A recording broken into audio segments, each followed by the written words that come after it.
Hello everybody, it's Greed here. For today's video, it's going to be a free-for-all match on the playlist One Shot.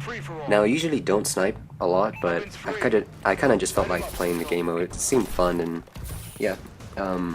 As you can see, the gun that I'm using is the Moore sniper rifle. It's one of the default classes. I don't know if you can actually even customize it, your own classes, because all of my classes are all restricted. Even if when I did have a sniper on one of them, it didn't let me use it, so I'm not entirely sure on that. But I found out the easiest default class to use was the one with the iron sight. I don't know why, but I found it easier to get hits with. And I'm not entirely quickscoping on the gameplay itself, but I mix it up with some quickscopes and hard scopes, if you know the difference of the two. But it's a pretty fun game mode. I'd highly recommend it to anybody who hasn't at least tried it once. And the hover ability, you might see throughout this gameplay, I stay in the air for quite a bit sometimes, and it seems to help sometimes, but on the other hand, it also seems to hurt me as well, because I'm literally a floating target. But yeah, it's pretty fun. Next thing I want to talk about in this video is, there's a show on the PlayStation Plus, for PlayStation Plus users. It's a show called Powers. It was recently released, and it just came out with 3 episodes, and they plan to have a new episode every Tuesday. Now, if you haven't seen the show and you don't know what it's about a detective who once had powers, hence the name Powers. He was a superhero back when he had powers. He lost his powers for a certain reason, and now he works as a detective to stop crime, whether it has to relate with people with powers or not. I've watched all 3 episodes and I found it interesting, but there's some things that you might not like depending on your preference. There are moments when the show itself, you can see that it didn't have the highest budget.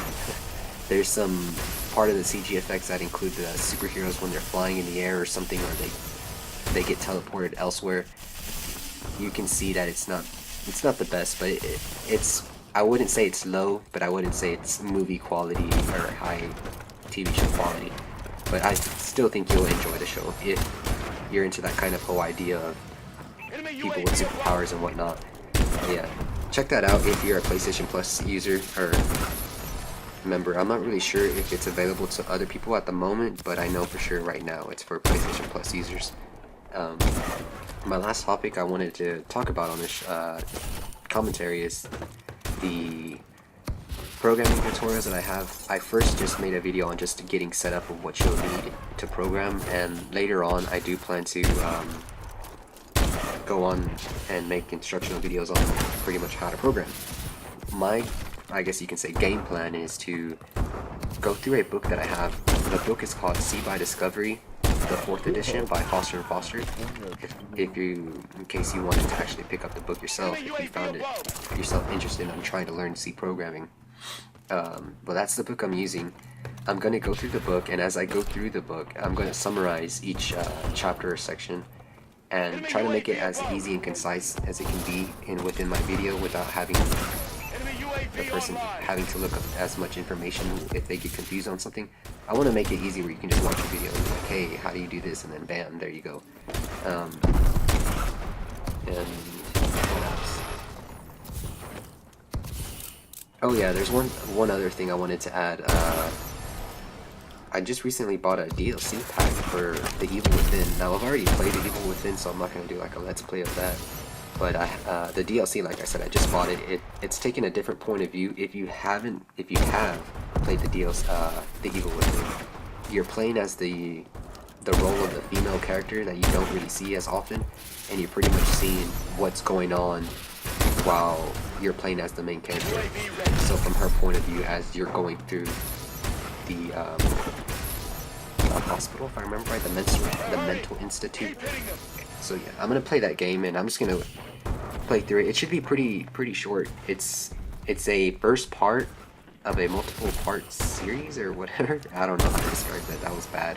But yeah, I bought the first part because that's all that came out so far. So I'm pretty sure that's gonna be pretty interesting. I really like to play horror games. They're a different pace from other games, or at least a good horror game. And The Evil Within, I would probably give it like an 8 out of 10. So it's a pretty good horror game in my opinion. Not that it actually scares you or anything, but the monsters and creatures you have to go against, I guess. But yeah, that's the end of this commentary, and as always, guys, thanks for watching.